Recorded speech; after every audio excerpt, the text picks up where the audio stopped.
Bismillahir Rahmanir Rahim. In the name of Allah, the Beneficent, the Most Merciful.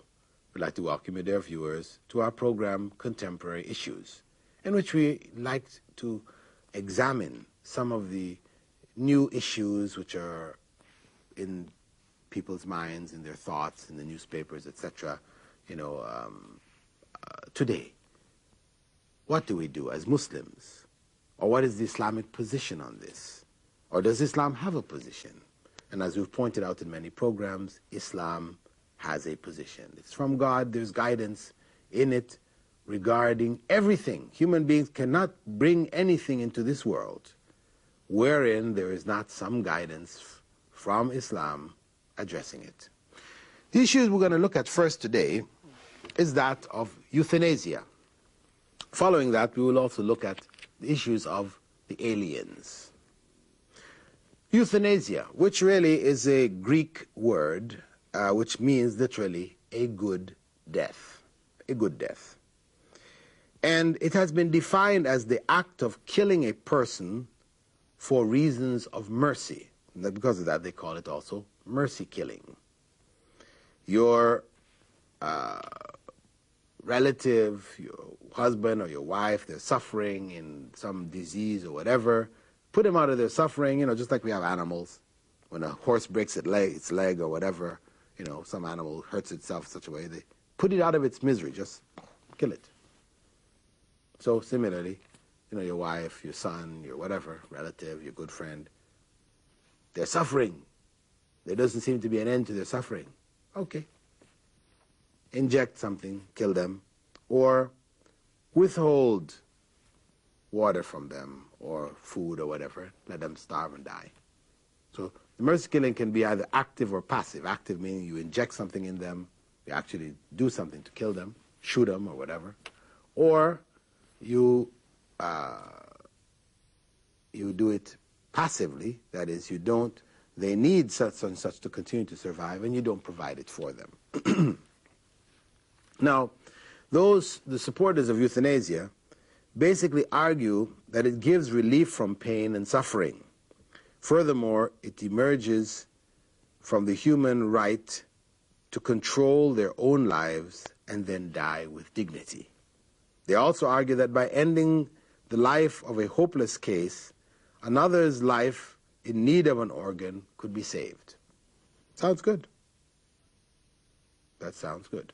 But it is the product of the secular view of life, that if you can't live life without pain, no point in living, really. There's no purpose beyond enjoyment. The purpose of life here is just to enjoy, to do enjoyable things, to live a life which is pleasant, etc. So if you can't live that pleasant life, which is all your purpose is, then why live? This is the kind of rationale behind this approach to euthanasia. Whereas from the Islamic point of view, life has a purpose. The purpose is to worship God, to live a life which is in the worship of God. It may involve pain, it may involve suffering, it may involve good times. In both aspects, we continue to worship God. So basically, we are not allowed to take a life. To take that life is murder. The so-called mercy killing is just plain killing. From the Islamic perspective, when a person suffers in pain, if they're patient with it, Prophet ﷺ said, it purifies them of sin. And for those who Allah loves, He will put certain trials on them at the end of their lives, etc., so much so that they emerge from this life pure from sins, from their sins. Their past sins have been eradicated by this suffering.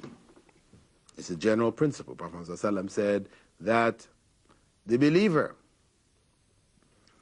if he is only pricked by a thorn, he's walking on the road and a thorn sticks in his foot, if he's patient with that so simple thing, it removes from him sins. This is the nature of suffering from the Islamic perspective. If one is patient with it, one is rewarded by the purification of sin. So therefore, the idea of a person suffering in the end of their life, to go just finish them off, put them out of their misery. No. You're denying the person the chance to purify themselves before leaving this world.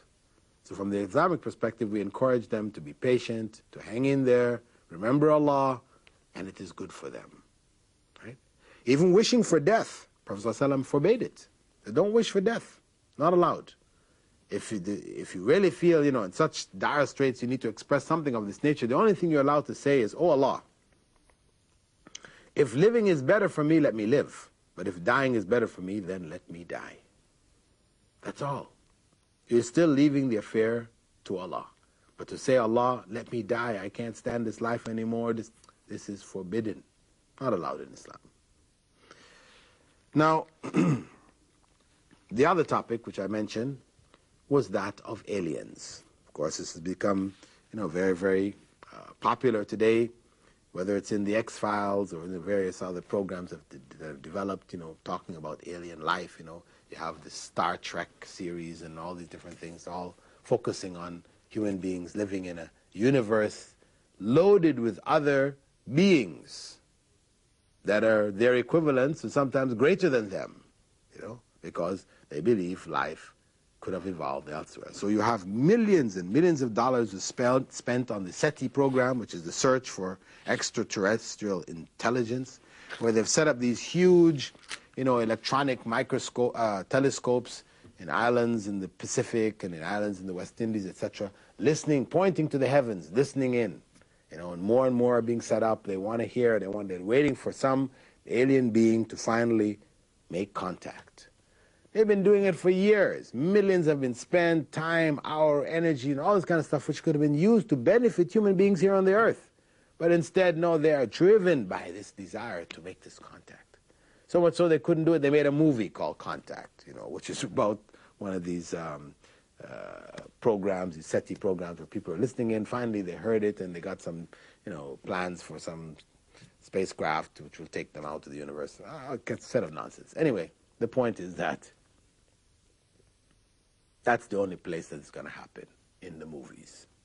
We are not going to make contact with any more intelligent life. Right now, the big thing is we've seen these there's so many millions of stars out there, millions and billions of stars, millions of billions of billions of stars, trillions of stars out there. So many of them like the Earth. Surely there must be planets around them, and if there were planets around them, then the chances for life to occur on the Earth must have occurred there. So they're busy now trying to find planets around stars. And they found 70-odd planets, the latest count I read in the papers a few days ago. 73 or something stars they found now, stars which have planets around them. Of course, they can't see the planets. It's too far away. But, from the effects, the movement of the star itself, they detect this kind of wobble in its movement, which is the product of having bodies around it. And they can sort of detect like the shadow of the planet as opposed to the actual planet itself. So from this now they've identified. So they say, oh, we found 73 and there's many more. So the chances for life, they're obsessed with this. Going to Mars, trying to find life on Mars somewhere, I mean, why? Why is this obsession? Because they have denied God. They've denied God's existence. And they said, we're here by accident. And what is the nature of an accident? That it can be repeated. That's the nature of the accident. It happened one time, it should be able to happen again. That's the idea. We're here by accident, so accidents somewhere else in the universe must be producing other beings. Got to. That's their, enthusiasm. But, at the bottom of it, they're scared.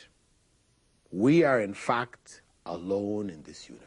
There's nobody communicating with us. There's no other life that has evolved anywhere else. Or if we do manage to find it, it will only be some microbes. We'll not find other beings which come here to us, because then it's a very scary thing to be all alone in this universe and there be no God. What then is the point of life? You see, it's this situation which causes them to be so obsessed with finding life externally. And why the whole alien issue pops up, Pops up when? Basically in the 40s, the 50s. This is when the atheist view started to really pick up in Western civilization, whether it is in communist Russia, China, or in America. Atheist views became very strong, very prominent. People were speaking it openly. Programs developed for the television, Carl Sagan, and others, carrying on the atheist tradition. So, parallel to this was people searching for extraterrestrial life. Oh, people have found it. Space flying saucers have been coming to the Earth, flying around the Earth, picking up human beings, experimenting on them, and all these kind of things. The people have seen them, little green men, slit eyes and big heads, walking around, stimming bodies and these type of things.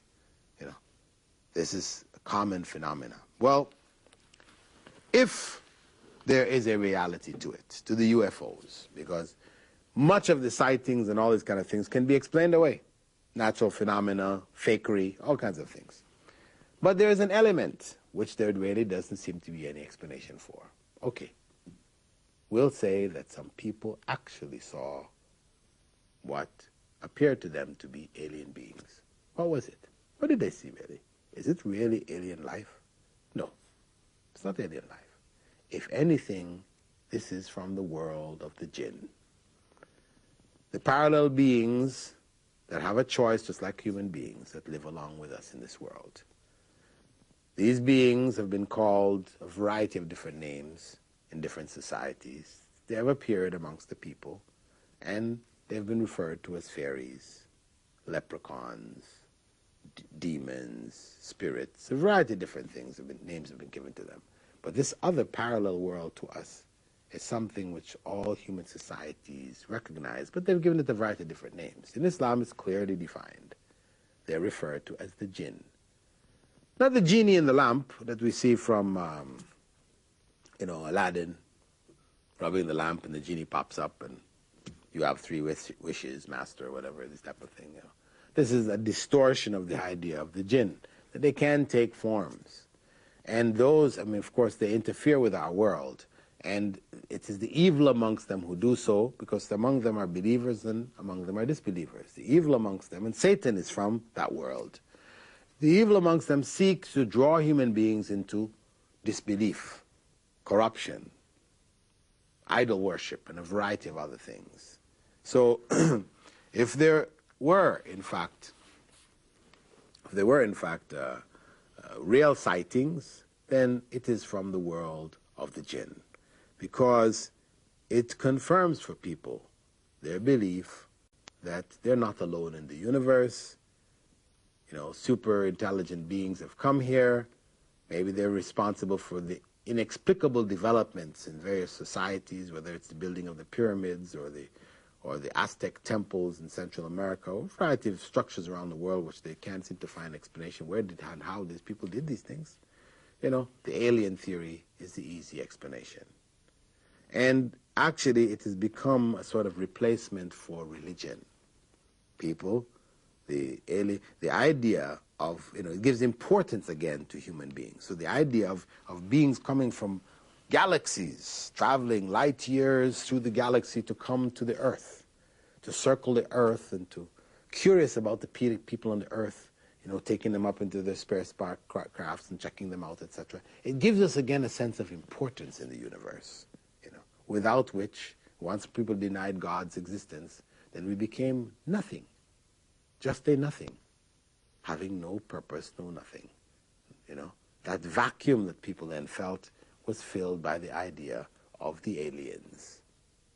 So many movies have been made about them, etc., etc., and this thought is revolving in the minds of so many people today. But it is part of the tricks of Satan, some of the satanic tricks, to keep people away from God. That's the bottom line. So, from the Islamic perspective, the idea of life existing beyond the earth is not acceptable. That is intelligent life, meaning that they have chance to choose between good and evil, just as we do, so on and so on. So why does Islam reject this idea? Because Prophet Muhammad, may God's peace and blessings be upon him, as it states clearly in the Quran, and as he stated himself, was sent to all the worlds. He gave us information to deal with whatever was to come in this world. He prophesied the ending of the world, the signs of the last day, all these different things. Where did he get that information from? We don't believe that he made this stuff up, came out of his own head. This is revealed to him by God through the agency of the angel Gabriel. And all the detailed information of the ending of the world and the signs, etc., that he gave, surely, if human beings were going to run into aliens coming and dealing with them, etc., who never came in contact with the religion of God, etc., then, or if they had their own revelation or whatever, then the Prophet would have given us, may God's peace and blessings be upon him, information of this world, and what would happen, and these type of things, and how to deal with this situation. So, for Muslims,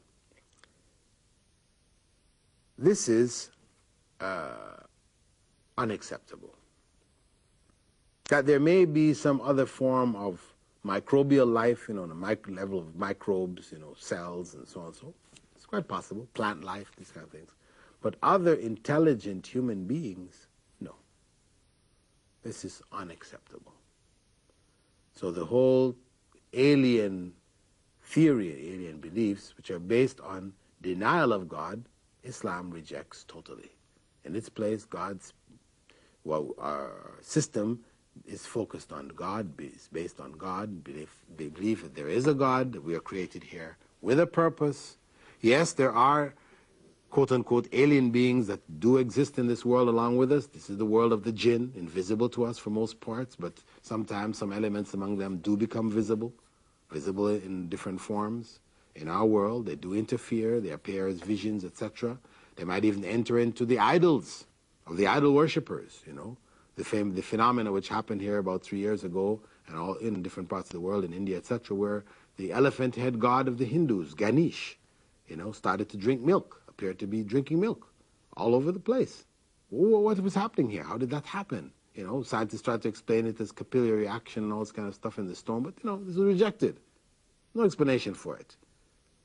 For the Hindus, that was confirmation that what they believe in is really true. Ganesh really is a god. But for Muslims, it's just confirmation that, this is the jinn will possess objects and cause certain phenomena to take place, which will give the impression to those people that these are in fact true objects of worship. Just as in the time of Prophet Moses, when he went up to receive the commandments, and he left behind his people, and an individual among them made this golden calf from their gold jewelry, and he claimed to have cast in the mix dust from the footprints of an angel. People didn't bow to that calf until the calf lowed. So the calf said, moo, communicated, made a sound, the sounds that calves do. This is what led them to the worship of the calf. Where did that come from? Was it the calf mooing? Of course not. We believe it was the calf, this golden calf, was possessed by a jinn. A jinn went into it and gave that sound, gave that impression to the people, and led to their worship of that calf, golden calf. So this kind of phenomena has happened in different parts of the world. All of the various religions which involve idolatry, worship of statues and humans, etc. You will find different phenomena taking place in their worlds, stories which they hand down, or things which may even happen today, which tend to reinforce their beliefs and their practices, because this is what the jinn, or the evil amongst them, want. As they're involved in disbelief in God and worshiping others besides God, and evil and corruption, they want others to share in. The mischief of that world affects our world. And unfortunately, people have fallen into this trap, believing or thinking that this is in fact true, and that their beliefs and their practices are in fact true. And as such, it becomes much more difficult for them to find the real truth of Islam. This is where the truth lies. All of the answers, the method of dealing with the things of this life, whether ancient or modern, things to come, the answers lie here in Islam.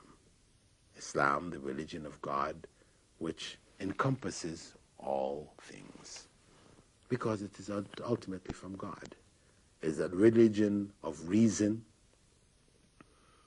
where the human intellect is not negated and cancelled, asked to believe in things which are unbelievable, like God being three, yet being one.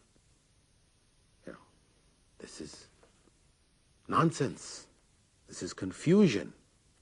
This is not the religion of God. The religion of God is that God is one God. This is the religion that he taught Adam. All of the prophets taught the same religion. There is only one God. And that one God is the only one who should be worshipped. Worshipped without any intermediaries, anyone between oneself and God. And all the explanations people give for why we should have some between ourselves and God, these are all unacceptable. They all make God like human beings. For example, people argue, well, you know, if you want to see the president or the king or the head of the country, you cannot go to him directly. You must go to somebody who's close to him, and then he will carry your request to the leader. Similarly, you want to go to God, you are a sinner. Better you go through somebody who's closer to God, one of the righteous people.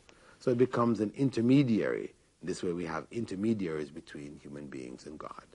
And the jinn will support this intermediacy by putting phenomenon on the hands of some of these people, where they may do certain things which make people convinced that, they have powers, divine powers, etc. But all of that is misguidance. There is only one God. Human beings were created to worship that God. They are alone in that sense in this universe. The other world, the world of the jinn, which is parallel to them, has also human beings which are able or have free will. That is the alien beings. These are the true alien beings. All of the others that people are expecting from other planets, etc., this is all false. With that, dear viewers, we'd like to thank you for being with us in this segment of our program, Contemporary Issues, in which we've looked at the issues of the aliens, very popular today, as well as the issue of euthanasia, the idea of mercy killing, Dr. Death, both of which are unacceptable. With that, dear viewers, we'd like to bid you farewell now, and we hope to see you in our coming programs. Assalamu alaikum wa rahmatullahi wa barakatuh.